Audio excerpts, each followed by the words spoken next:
Hi అండి, welcome to Noor blogs. ఎలా ఉన్నారండి అందరూ? అందరికీ రంజాన్ శుభాకాంక్షలు. ఈ మంత్లో తెలుసు చాలామంది విజయవాడ వాళ్ళందరికీ తెలిసే ఉండొచ్చు. దగ్గర దగ్గర వాళ్ళందరికీ పంజా సెంటర్ ఎంత కళకళలాడిపోతుందంటే మనకి ఆల్మోస్ట్ మనకి దగ్గర చార్మినార్ దగ్గరికి వెళ్తే ఏ ఫీలింగ్ వస్తుందో అలాంటి ఫీలింగ్ వస్తుందండి పంజా సెంటర్కి వెళ్తే విజయవాడలో.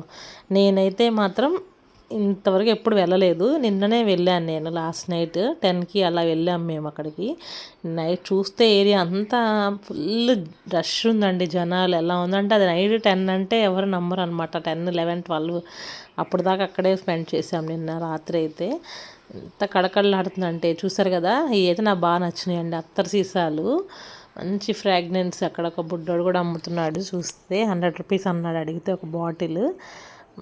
చాలా బాగున్నాయండి. అక్కడ నుంచి తర్వాత ఆ ఏరియా అంతా ఫుడ్డేనండి. Main food items. స్ట్రీట్ అంతా ఫుడ్ లవర్స్కి, అది కూడా నాన్ వెజ్ లవర్స్కి అయితే మెయిన్ వాళ్ళకేనండి. ఇంకా అది కన్నుల పండగ.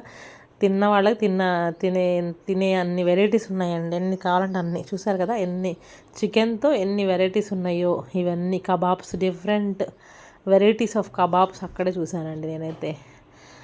చూడండి ఇవన్నీ స్టాల్సేనండి. మొత్తం ఎటు చూసినా స్టాల్స్. అలాగే మనకి ఈద్కి సంబంధించిన ఐటమ్స్, టోప్ క్యాప్స్ కానీ, బుర్కాలు, తర్వాత ఇంకా మనకి ఏమేమైతే అవసరం అవుతాయో సేమియా ఇలాంటివన్నీ కూడా అమ్ముతున్నారు. ఇవన్నీ చికెన్వి రోస్ట్లు చేశారు. Biryani, mutton biryani, chicken biryani, beef biryani, separate counter కూడా పెట్టారండి దానికైతే. ఇంకా ఎవరి కోసం రుమాలి రోటీస్. మేమైతే ఇలా ఒక స్టాల్లో సెట్ చేసుకున్నాము, కూర్చున్నాము. కొంచెం ఫ్రీగా ఉంది. ఇంకా అక్కడ బాగుంటాయని అందరూ తింటున్నారు. సో ఇక్కడైతే మేము ఇవి తీసుకున్నామండి. Haleems, next kebab. ఇదేదో గోల్డెన్ కబాబ్ అంటండి. బాగుంది కానీ స్మోకీ ఫ్లేవర్తో మంచి టేస్ట్ ఉంది ఈ కబాబ్ అయితే.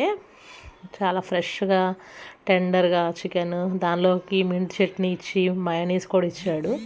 ఆ తర్వాత మేమైతే రైస్ తినదలుచుకోలేదు బిర్యానీ, ఎందుకంటే రెగ్యులర్గా తింటూనే ఉన్నాము. ఆల్రెడీ మేము డిన్నర్ కూడా చేసాము, అందుకని తినలేదు. రోటీ పాయ తీసుకున్నాము. చూసారు కదా పాయ ఎంత బాగా చేసాడు. మొత్తం లెగ్ పెట్టి ఇచ్చేసాడండి పాయాలో, జ్యూసీగా. సో ఇంకా అంత కొంచెం కాస్ట్ అయితే ఎక్స్పెన్సివ్గానే ఉంది అక్కడ. అంత వర్త్ అనిపించలేదు కానీ జస్ట్ అలా బయటికి వెళ్ళినప్పుడు పర్లేదండి. ఇంకా బాగుంది అది కూడా. సో ఇలాగా ఇవన్నీ తీసుకున్న తర్వాత ఇంకా పిల్లలు నెక్స్ట్ వచ్చేసరికి ఇంకా అవన్నీ తింటా ఉన్నారు. ఇంకా మా అమ్మాయి అయితే ఇంకా అక్కడికి వెళ్ళాక కూడా బయట కూడా ఏం తినకుండా గమ్మున కూర్చుంటుందండి. ఎప్పుడు చెప్తానే ఉండాలి ఆమెకి తినమని. అలా ఆమెకు తెప్పిన తర్వాత నెక్స్ట్ వచ్చి డెజర్ట్స్. ఇక్కడ ఏదో బాగుందండి ఇది కొత్తగా. ఏంటో నేనైతే ఇప్పుడే చూశాను. మేబీ పిల్లలందరూ తెలిసి ఉంటుంది. హాట్ చాక్లెట్ అంటండి. ఏంటో స్ట్రాబెర్రీ చాక్లెట్ డిప్. ఆ తర్వాత ఇదేంటి ఫేమస్ కునాఫా చాక్లెట్ అంటండి. ఎంత బాగుంది అది. మనకు చాలా బాగుంది. 150 రూపీస్ చెప్పాడు. ఎన్ని తిన్నా ఫైనల్గా థమ్స్అప్ కావాలి కదా మనకి. థమ్స్అప్ బాటిల్తో తీసుకొని అలా కొంచెం షాపింగ్ చేసాము.